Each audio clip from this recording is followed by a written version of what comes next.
Ini Aceh karena kita diambang kebangkrutan, ini nggak boleh. Pengolahan migas Aceh yang maksimal. Soal apakah Buma dengan beberapa bumanya, dan apakah itu memang menjadi tolak ukur penting untuk mendapatkan dana Aceh yang lebih maksimal? Sebenarnya kan subscribe dulu.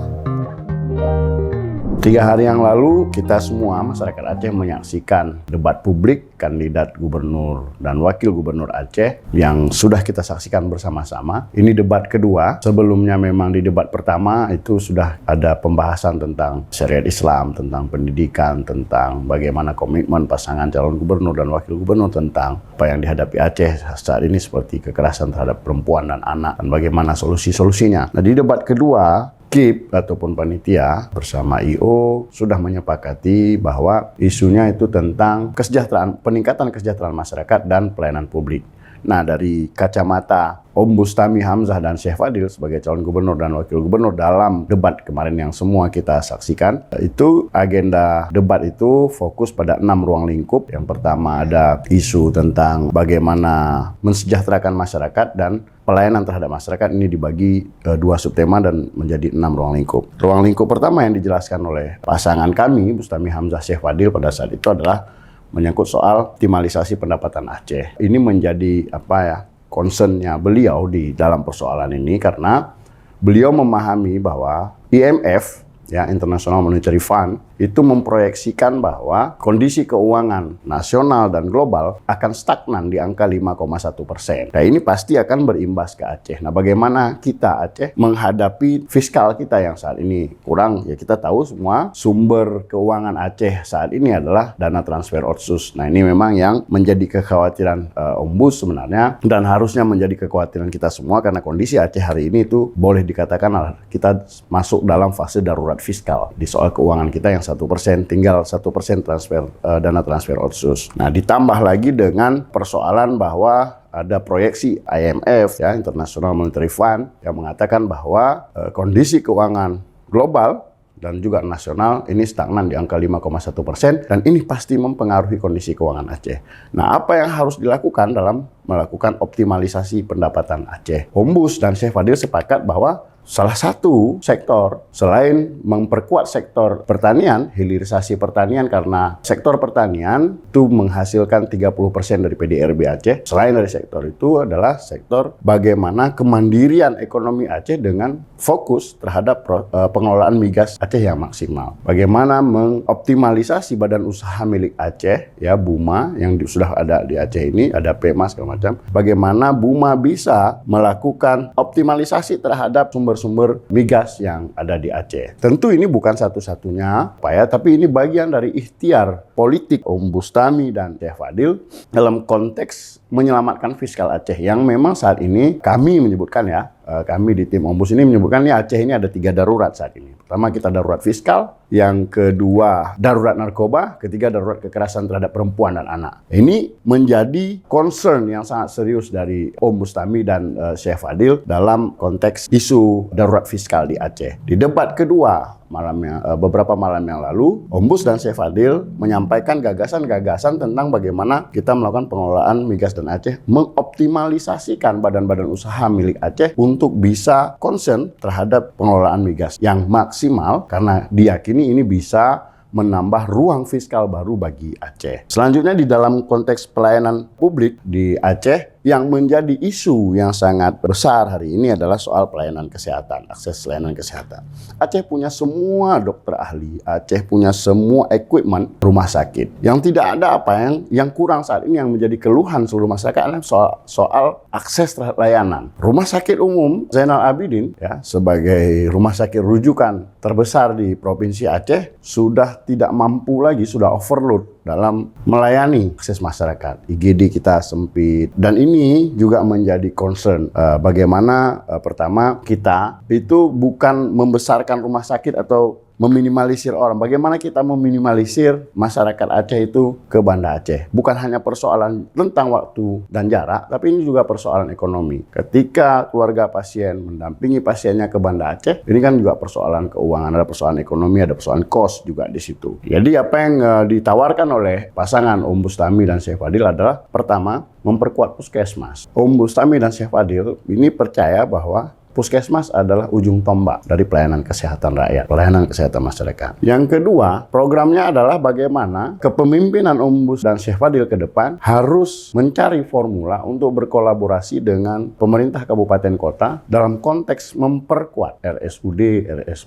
Sebenarnya bisa menjawab persoalan akses layanan terhadap masyarakat. Masyarakat ini tidak ditumpuk di Banda Aceh, pasien-pasien ini tidak ditumpuk di Banda Aceh karena kita hanya punya Rumah Sakit Zainal Abidin saja. Tapi memang yang harus dilakukan adalah bagaimana memperkuat di kabupaten kota, membangun kolaborasi dan sinergi aksi menyangkut soal layanan kesehatan. Karena Om Bus dan Syekh Fadil percaya bahwa kesehatan salah satu masuk isu penting yang pemenuhan hak dasar warga negara. Jadi health-based approach. Jadi ini yang ditawarkan oleh Om Bus adalah bagaimana ujung tombak layanan kesehatan warga atau layanan kesehatan masyarakat itu yang harus diperkuat. Memperbanyak puskesmas rawat inap. Ya, jadi puskesmas rawat inap ini adalah solusi strategis yang ditawarkan oleh Om Bus dan Syekh Fadil dalam konteks layanan kesehatan. Isu selanjutnya di dalam debat kedua beberapa malam yang lalu adalah soal ini program strategis kita yang menyangkut soal kesehatan. Ini menjadi stressing khusus karena memang puskesmas dan RSUD itu menjadi ujung tombak pelayanan kesehatan warga. Nah, isu selanjutnya adalah menyangkut soal ini yang paling menarik karena ada isu perdamaian, ada ruang lingkup berbicara perdamaian dan reformasi hukum di dalam debat kedua yang lalu. Di dalam debat pertama juga Om Bus pernah menyampaikan menyangkut soal ada pertanyaan Om Bus itu menyangkut soal kesejahteraan ekskombatan dan korban konflik setelah 18 tahun perdamaian. Jadi di dalam dua debat kita satu-satunya calon gubernur dan wakil gubernur yang concern dengan isu korban konflik dan ekskombatan. Hal ini memang masih harus terus disuarakan karena yang menjadi miris di dalam perjalanan pemerintahan Aceh sampai dengan hari ini adalah bahwa 18 tahun perdamaian persoalan ini masih terus terdengar. Maknanya bahwa 18 tahun ke belakang itu belum ada pemerintah yang concern menyelesaikan ini. Kekhawatiran bahwa ini menjadi sebuah kerawanan sosial, inilah kenapa Om Bus dan Syekh Fadil juga menitik beratkan program tentang perdamaian itu adalah menyangkut soal bagaimana keadilan, kesejahteraan bagi korban konflik dan ekskombatan. Kita tidak bicara lagi perdamaian ini simbolis dan seremonial saja, tapi perdamaian itu harus memberikan kesejahteraan dan keadilan. Jadi Om Bus dan Syekh Fadil berkeyakinan bahwa tidak ada perdamaian tanpa kesejahteraan dan keadilan bagi masyarakat korban konflik. Sehingga kita bisa benar-benar menciptakan menjadi role model atau pilot project daerah yang pasca konflik damai dan sejahtera. Ini yang harus yang ingin dicita-citakan oleh Om Bus dan Syekh Fadil, menunjukkan bahwa stepnya clear bahwa Aceh konflik, damai, sejahtera. Nah, tapi sekarang kan konflik, damai, belum sejahtera. Ini posisi Aceh hari ini. Nah, maka Om Bus dan Syekh Fadil sepakat untuk memperjuangkan ini. Dan kami yakin dan percaya bahwa ini mampu dilakukan karena menurut kami bahwa ketokohan saja itu tidak cukup untuk memimpin Aceh. Bermodal ketokohan saja untuk memimpin tata kelola pemerintahan di Aceh. Dalam pengalaman kami sebagai pimpinan DPRA selama 3 tahun di DPR Aceh, itu tidak cukup. Kita butuh diplomat. Ya, gubernur ini seperti diplomat yang bisa membangun kolaborasi dan komunikasi dengan pemerintah pusat dan juga dengan pemerintah internasional. Karena Aceh ini memang sudah kosmopolit sejak awal. Aceh ini sudah terbuka sejak awal. Saya nggak tahu angka pastinya, saya tidak punya angka pasti. Prediksi saya, hampir 70% akademisi dan sivitas akademika yang ada di Aceh, yang dari kampus itu mendapatkan pendidikan beasiswa luar negeri itu bukan dari pemerintah pusat, tapi memang karena akses kita langsung Aceh dengan luar negeri ya. Aceh punya. Karena kan selain pertama Aceh itu kosmopolit menurut kami, Aceh itu juga sudah terbuka ketika tsunami.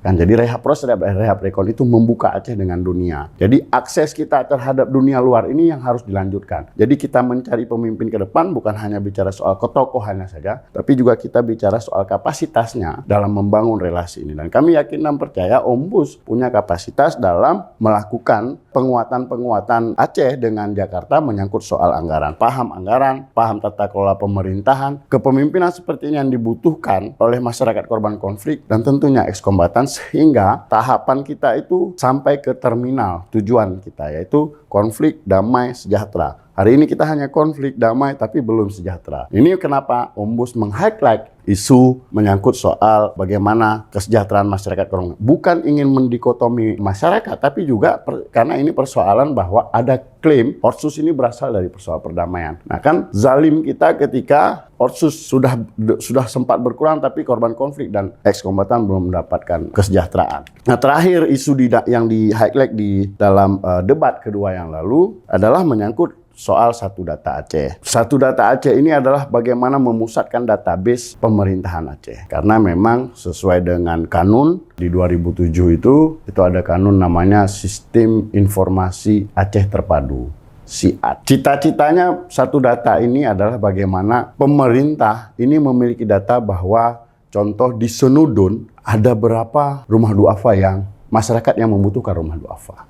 Di Senudun Matangkuli misalnya itu butuh irigasi seluas apa untuk sektor pertanian. Nah, jadi Satu Data ini yang perlu tinggal klik pemerintah tahu, manajemennya sudah clear tentang perencanaan pembangunan ke depan. Kalau ada program bahwa harus ada kartu ini, kartu A, kartu B, kartu sehat. Justru menurut pemerintahan Ombus dan Syekh Fadil ke depan ini adalah pemerintahan yang berbelit-belit, birokrasi yang berbelit-belit, yang justru tidak menjawab persoalan, karena dengan program Satu Data yang ditawarkan oleh pasangan Ombus dan Syekh Fadil di kepemimpinan mereka ke depan adalah bagaimana proses perencanaan pembangunan punya satu pintu dan kita semua tahu kebutuhan dasar pembangunan masyarakat Aceh. Saya kira itu, terima kasih.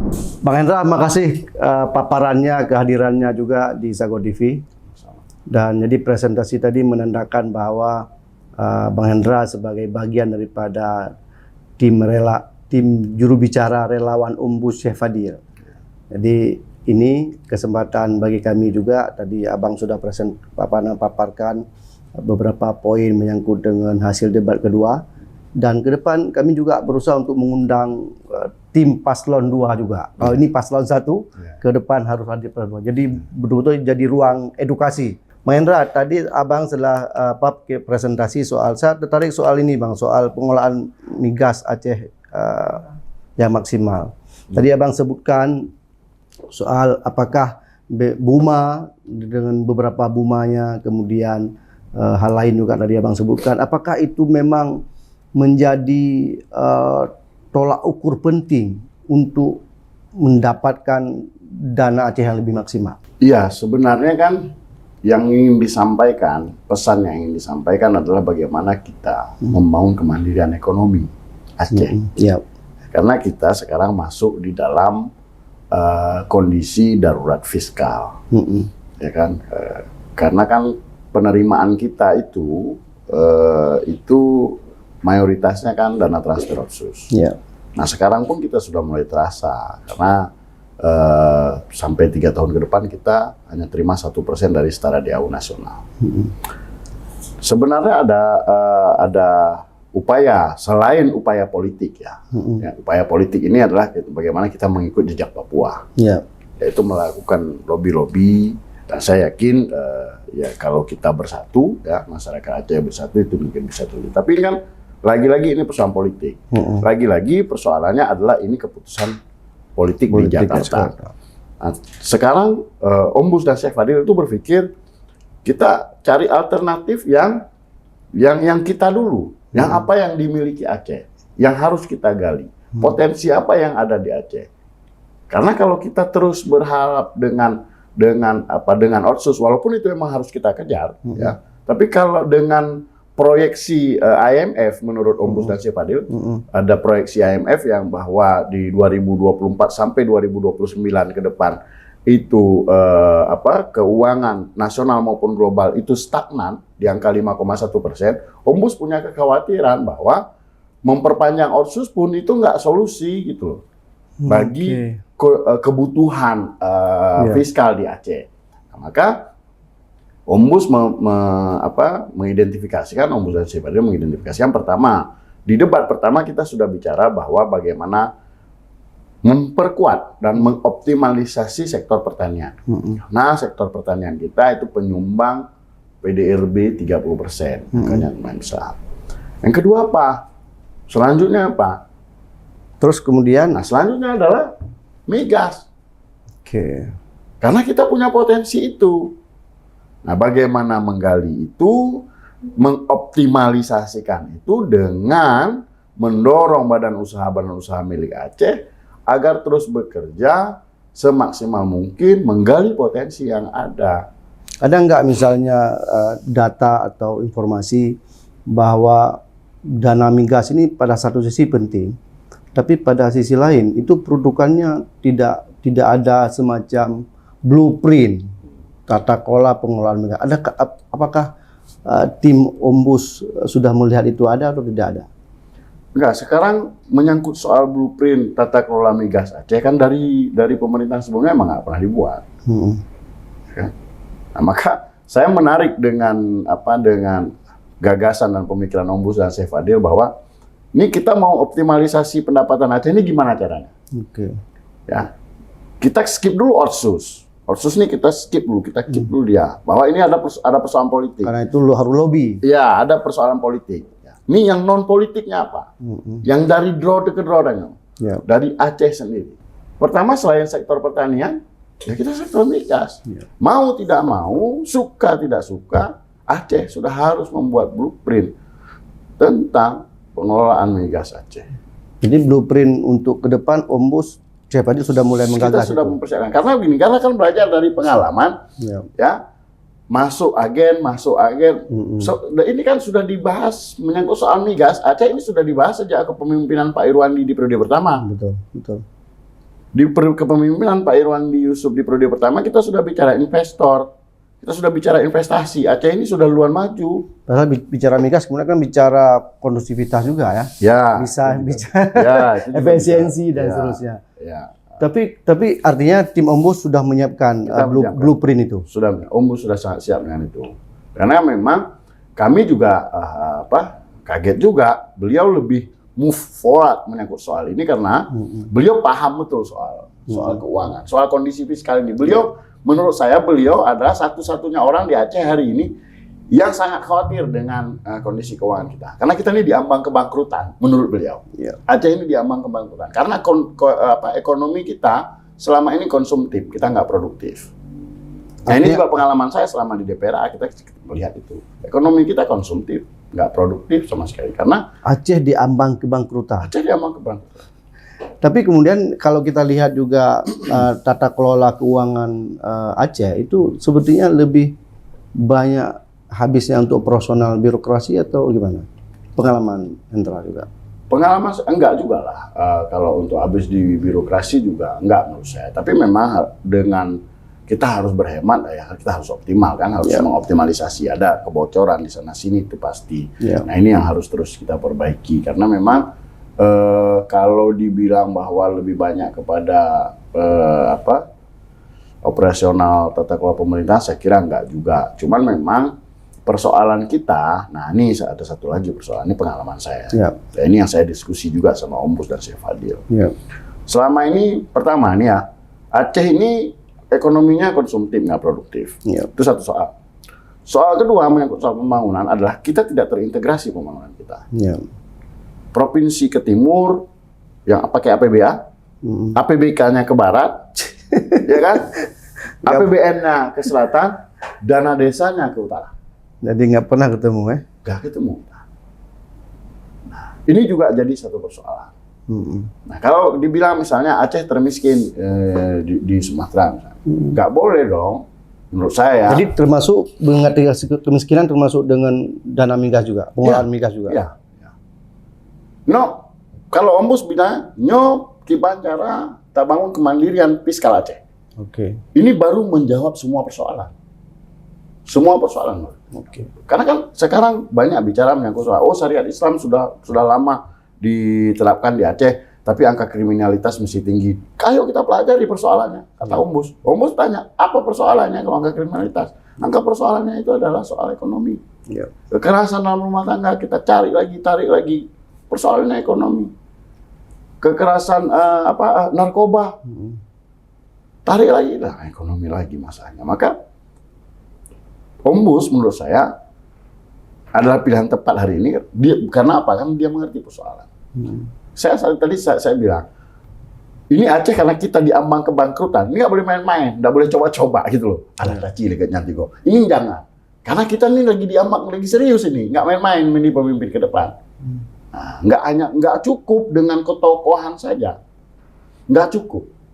Ini harus benar-benar orang yang memahami kondisi Aceh. Ini memang gimana ya? Saya sampaikan bahasa saya nih sama Ombus nih. Ombus bilang kita darurat fiskal. Kalau saya bilang ya ini Aceh ini diambang kebangkrutan, nggak ada apa-apa lagi kita. 17 tahun kita terima otsus, tapi ruang fiskal kita kecil. Itu kan menunjukkan bahwa kita ini konsumtif sejak ke belakang. Nah, siapa pemerintahan ke belakang? Kalau berjanji, semua orang bisa berjanji dalam pilkada, saya kira. Tapi di dalam proses pilkada ini kan juga harus jadi ruang edukasi politik, ya kan? Nggak hanya soal sentimen sentimen pribadi atau sentimen kelompok, tapi ini harus jadi soal edukasi politik. Nggak main-main Aceh, kondisi Aceh ini nggak main-main. Kekhawatiran kita belum mampu sejak 17 tahun ada undang-undang pemerintah Aceh. Kita belum mampu membangun kemandirian ekonomi Aceh. Oke, kemudian apa hubungannya gagasan Ombus dan Syekh Fadil Kementerian Ekonomi dengan ini?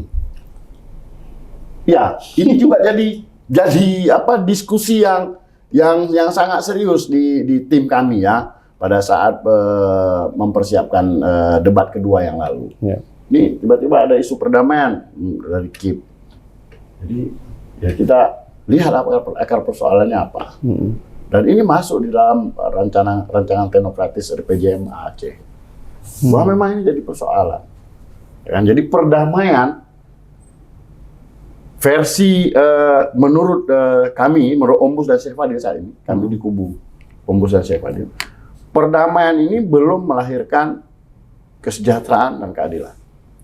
Jadi ketika kita cross lagi ke bawah, ya, kita lihat lagi akar persoalannya. Kan Ombus ini kan keliling. Beliau pulang kemari hanya untuk debat aja. 3 hari menjelang debat beliau pulang. Tapi kan beliau keliling. Nah dari keliling beliau ini sampai, isu ini sampai. Korban konflik ini dalam artian memang murni ekomatan atau masyarakat secara umum? Masyarakat kalau secara bicara umum. Korban konflik kan semua kita korban konflik. Korban konflik, tapi kan ini yang ada di data KKR yang ini yang udah resmi. Best kata KKR. Komisioner KKR yang diserahkan ke DPR. 9 ribuan. Dan 9 ribuan itu belum selesai. Nah sekarang, kita mau data lagi dibaca. Berarti Bainem Beda sudah ada. Bainem Beda sudah ada. Dan itu bertahun-tahun nggak selesai? Nggak selesai. Persoalannya nggak selesai, Pak. Uang ada, infrastruktur ada, kok persoalannya nggak selesai? Apa persoalannya? Political will. Willingness, keinginan dari pemimpin untuk menyelesaikan itu nggak ada. Tapi Ombus kan sempat memimpin Aceh juga berapa bulan. Apakah nggak menyentuh itu? Ombus, dia ini orang birokrat. Ya, dia birokrat. Dia memimpin Aceh 5 bulan. 6 bulan. 5 bulan. Tugasnya PON dan mempersiapkan. Oke. Ya. I know. Walaupun dia ya menjalanilah kepemimpinannya sehari-hari sekarang. Tapi kalau bicara soal penyelesaian yang seperti ini, satu tahun ya, nggak cukup waktu. Ini 17 tahun nggak selesai. Betul. Walaupun kita punya ekspektasi yang beyond ya, yang berlebih. Saya punya ekspektasi yang beyond terhadap Ombus. Ombus ini harus jadi Superman di 5 tahun ke depan. Karena kondisi Aceh ini nggak baik-baik saja. Dan menurut Bang Hendra, Ombus akan mampu untuk itu. Insya Allah dia mampu. Persoalannya gini, mampu atau tidak mampu ini kan relatif. Tapi mau yang penting. Beliau pertama mau. Ya kan? Yang kedua, beliau itu mengerti persoalan. Ini pengalaman saya. Ketika kami melakukan lobby anggaran di Jakarta. Beliau komunikasinya dengan Kementerian Keuangan ini smooth. Tahu diri. Apa tahu diri? Tahu diri kita butuh, kita minta. Jadi nggak pukul meja. Oke, punya strategi. Iya, ada strategi diplomasi dia.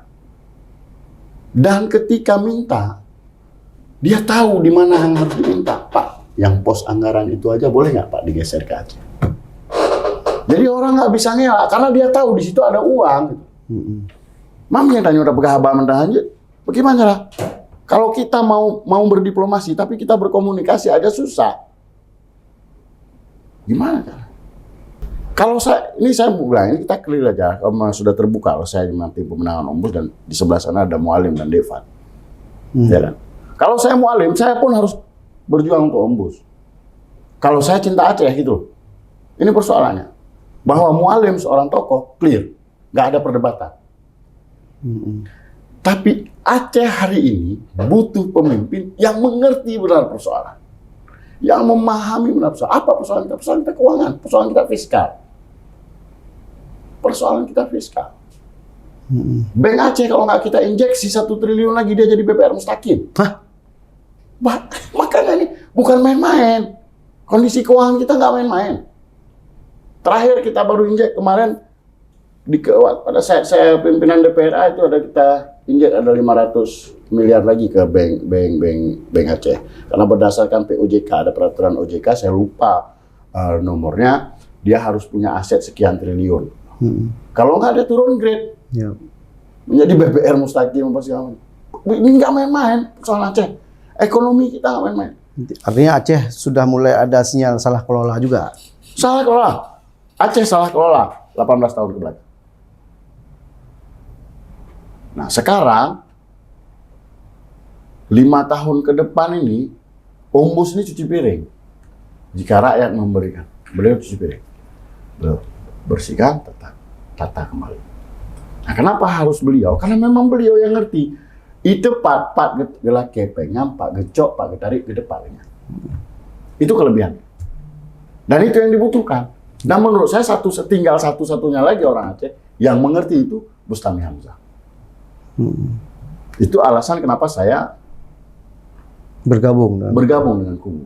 Kalau kemudian ada pertanyaan misalnya Pak Hendra, apa alasan masyarakat harus memilih Ombus? Untuk menyelamatkan Aceh dari kebangkrutan. Kalau mau tidak bangkrut pilih Ombus. Nggak main-main. Oh ya? Ya. Kalau mau tidak bangkrut pilih Ombus. Apa indikasi kebangkrutan itu kemudian? Saya bilang ya, berulang kali saya sampaikan bahwa ekonomi Aceh ini konsumtif, tidak produktif. Jadi kita nggak punya produksi. Ya. Nah kalau otsus nggak ada, pengelolaan migas kacau balau, ya kan? Sektor pertanian kita tidak optimalisasi. Kita mau jadi apa?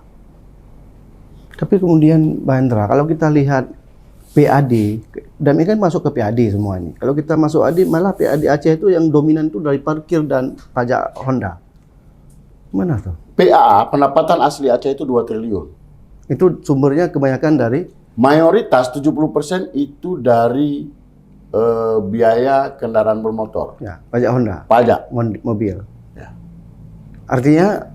Nah saya kan bilang, yang mayoritas itu pajaknya kan sepeda motor. Ya kan? Ya. Kan sepeda motor yang paling banyak. Betul. Ya kan? Dari 2.800.000 sekian jumlah kendaraan bermotor, menurut saya itu 1,5 juta itu sepeda motor. Ya. Dari 1,600.000 sepeda motor yang ada di Aceh, berapa yang beli cash? Oh, oke. I know, ya. Dominan kredit. Dominan kredit. Ya. Jadi dipacu paksa juga masyarakat ya. Akhirnya konsumtif juga ya. Ya. Dan, ini satu lagi, Pak Mukli.